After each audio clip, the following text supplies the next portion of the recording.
Bitcoin का 5 minute का chart आपके सामने ओपन है। आप देख सकते हैं इस वक्त चार्ट पर दो मूविंग एवरेज लाइंस हैं। यहाँ पर हमारे सामने एक क्रॉस ओवर हुआ है। यहाँ पर ब्लू लाइन ने रेड लाइन को ऊपर की तरफ क्रॉस किया है। इस क्रॉस ओवर के बाद हमारे पास 4 लगातार बुलिश कैंडल्स प्रिंट हुई हैं। अब अगर आप नोट करें तो आप देख सकते हैं कि प्राइस दोनों मूविंग एवरेजेस से ऊपर है और साथ ही ये जो क्रॉस ओवर हुआ है इसमें शॉर्ट टर्म मूविंग एवरेज ने लॉन्ग टर्म मूविंग एवरेज को भी ऊपर की तरफ क्रॉस कर लिया है। तो ये प्राइस एक्शन प्लस इंडिकेटर दोनों हमें मार्केट के बुलिश होने की तरफ इशारा दे रहे हैं। अब नेक्स्ट स्टेप हमने लेना है और हमने कोशिश करनी है कि हमें बुलिश डायरेक्शन में एक ट्रेड मिल जाए। तो ये यहाँ पर हमें इस इंडिकेटर ने बाय सिग्नल दिया है। नोट करें यहाँ पर क्रॉस ओवर हुआ, प्राइस दोनों मूविंग एवरेजेस से ऊपर चली गई। उसके बाद यहाँ से मार्केट ने करेक्शन शुरू की, price short term moving average के पास आई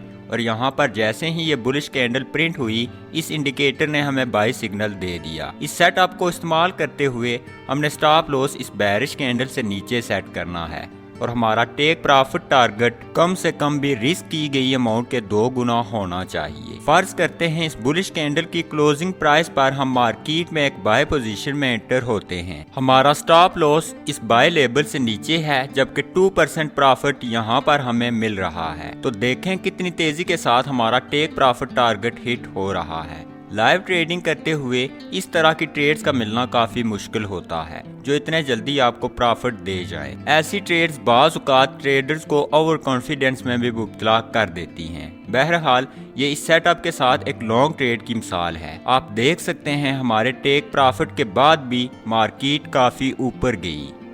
अब ये आप पर है कि आप ट्रेड को लॉन्ग रन के लिए मैनेज करना चाहते हैं या अपना प्रॉफिट लेकर साइड पर होना चाहते हैं। आपको अपना प्लान खुद तरतीब देना है और खुद ही इस पर अमल पैरा भी होना है। अब ये हमारे पास एक शॉर्ट ट्रेड की मिसाल है। जैसा कि आप देख सकते हैं रेड लाइन इस वक्त ऊपर है जबकि ब्लू लाइन इसके नीचे है। क्रॉस ओवर पहले ही हो चुका है।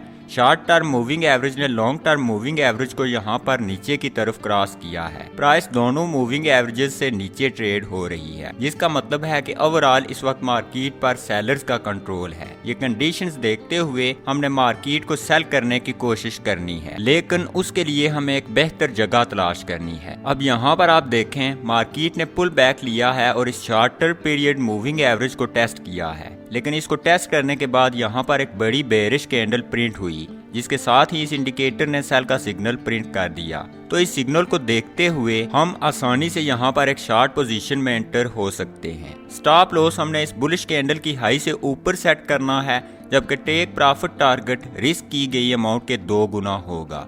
ये एक इंतहाई सिंपल सी स्ट्रेटजी है जिसको रूल्स के मुताबिक अगर आप इस्तेमाल करते हैं तो आप आसानी से एक प्रॉफिटेबल ट्रेडर बन सकते हैं। लेकिन अहम है सिस्टम के रूल्स को फॉलो करना। तो समझते हैं ये कौन सा ट्रेडिंग सिस्टम है और आप किस तरह इसको इस्तेमाल करके इससे फायदा उठा सकते हैं। उससे पहले वीडियो को लाइक कर दें, चैनल को सब्सक्राइब कर दें और एंड तक वीडियो को मुकम्मल देखें। इस स्ट्रेटजी में चूंकि हम डबल ईएमए का इस्तेमाल कर रहे हैं इसलिए जरूरी है कि आपको पता हो डबल ईएमए और रेगुलर ईएमए में क्या फ़र्क है। डबल एक्सपोनेंशियल मूविंग एवरेज और रेगुलर एक्सपोनेंशियल मूविंग एवरेज के दरमियान इंतखाब का इन्हिसार आपकी ट्रेडिंग स्ट्रेटजी की महसूस ज़रूरियात और मार्केट की खुसूसियात यानी करैक्टरिस्टिक्स पर होता है जिस मार्केट का एनालिसिस आप कर रहे होते हैं। डबल एक्सपोनेंशियल मूविंग एवरेज और एक्सपोनेंशियल मूविंग एवरेज की ही किस्में हैं जिनको हम टेक्निकल एनालिसिस में इस्तेमाल करते हैं, लेकिन प्राइस में होने वाली तब्दीलियों पर रिस्पॉन्स देने के लिहाज से इन दोनों में बड़ा फर्क है। एक्सटेंडेड ईएमए के मुकाबले में डबल एक्सपोनेंशियल मूविंग एवरेज को लैग को कम करने के लिए डिजाइन किया गया है। डबल ईएमए स्टैंडर्ड ईएमए की निस्बत ज्यादा स्मूथ और रिस्पॉन्सिव होता है। इस एक्स्ट्रा स्मूथिंग का मकसद ट्रेंड्स को ज्यादा तेजी के साथ कैच करना है। इससे double exponential moving average recent price changes पर बहुत तेजी के साथ रद्द अमल देती है। तो ये एक्सटेंडेड एक्सपोनेंशियल मूविंग एवरेज और डबल एक्सपोनेंशियल मूविंग एवरेज के बेसिक डिफरेंसेस हैं। अब इस इंडिकेटर को चार्ट पर ऐड करने के लिए आपने सिंपली tradingview.com पर आ जाना है। ट्रेडिंग व्यू ओपन करके आपने इंडिकेटर्स टैब पर क्लिक करना है और सर्च बार में double EMA with pull back type कर देना है।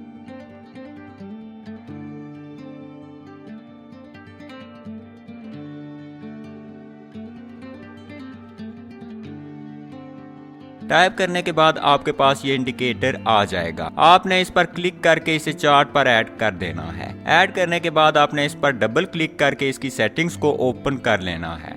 इनपुट्स टैब में आकर आपने EMA1 की लेंथ को 9 से तब्दील कर देना है और अगर आप चाहें तो यहाँ पर क्लिक करके आप इसके कलर और थिकनेस में भी तब्दीली कर सकते हैं। उसके बाद आपने EMA2 पर क्लिक करना है और इसकी लेंथ को 35 से तब्दील कर देना है और ओके पर क्लिक कर देना है। बस यही सेटिंग्स हैं जिनमें हमने तब्दीली करनी है। अब स्ट्रेटजी बहुत ही आसान है और आप इसको स्कैल्पिंग के लिए भी इस्तेमाल कर सकते हैं और डे ट्रेडिंग के लिए भी। ये आप पर है, आप 4 आवर के टाइम फ्रेम में इसको इस्तेमाल करते हैं, 15 मिनट के टाइम फ्रेम में या 5 मिनट के टाइम फ्रेम में। रूल्स जिनके मुताबिक हमने ट्रेड एंट्रीज बनानी है वो सेम ही रहेंगे और रूल्स ये हैं। एक लॉन्ग ट्रेड के लिए सबसे पहले प्राइस को लॉन्ग टर्म मूविंग एवरेज यानी 35 की मूविंग एवरेज को क्रॉस करके इससे ऊपर जाना चाहिए।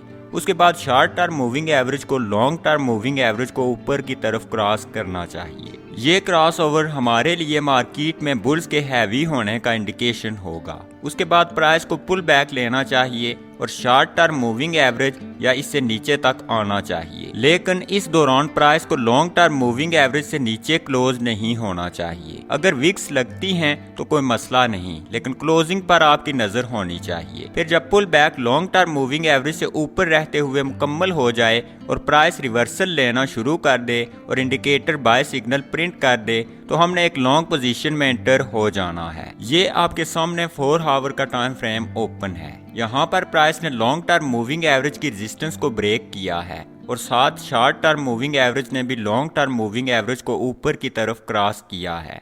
प्राइस काफी पंप हो गई है और अब हमें एक पुल बैक का इंतजार करना है। यहाँ पर हमारे सामने एक पुल बैक आया है जिसके बाद इंडिकेटर ने बाय सिग्नल प्रिंट कर दिया है। तो इस तरह यहाँ पर हम इस लेबल से नीचे अपना स्टॉप लॉस सेट करके एक लॉन्ग ट्रेड में एंटर हो सकते हैं। टेक प्रॉफिट टारगेट हमेशा की तरह रिस्क की गई अमाउंट के 2 गुना होगा।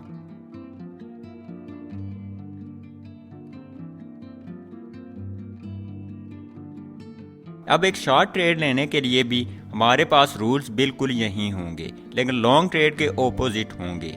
सबसे पहले प्राइस को लॉन्ग टर्म मूविंग एवरेज से नीचे होना चाहिए। उसके बाद क्रॉस ओवर होना चाहिए जिसमें शॉर्ट टर्म मूविंग एवरेज को लॉन्ग टर्म मूविंग एवरेज को क्रॉस करके उससे नीचे आना चाहिए। उसके बाद प्राइस को पुल बैक लेना चाहिए, लेकिन pull back long term moving average से नीचे ही रहना चाहिए। इस तरह जब pull back long term moving average से नीचे रहते हुए मुकम्मल हो जाए और इंडिकेटर हमें सेल सिग्नल दे दे तो हम आसानी के साथ एक शॉर्ट ट्रेड में एंटर हो सकते हैं। स्टॉप लॉस इस सेल लेबल से ऊपर रखना है, जबकि टेक प्रॉफिट टारगेट रिस्क की गई अमाउंट के 2 गुना लाजमी होना चाहिए।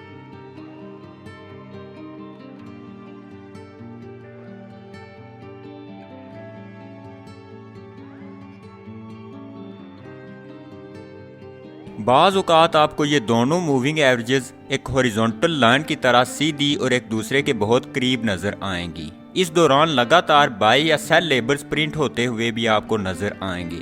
इस सूरत हाल में आपने कोई भी ट्रेड ओपन नहीं करनी, क्योंकि इस दौरान मार्केट साइडवेज होती है और एक प्राइस रेंज के दरमियान स्टक होती है। ऐसे में अगर आप कोई पोजीशन ओपन करते हैं तो लॉस के इम्कानात बढ़ सकते हैं।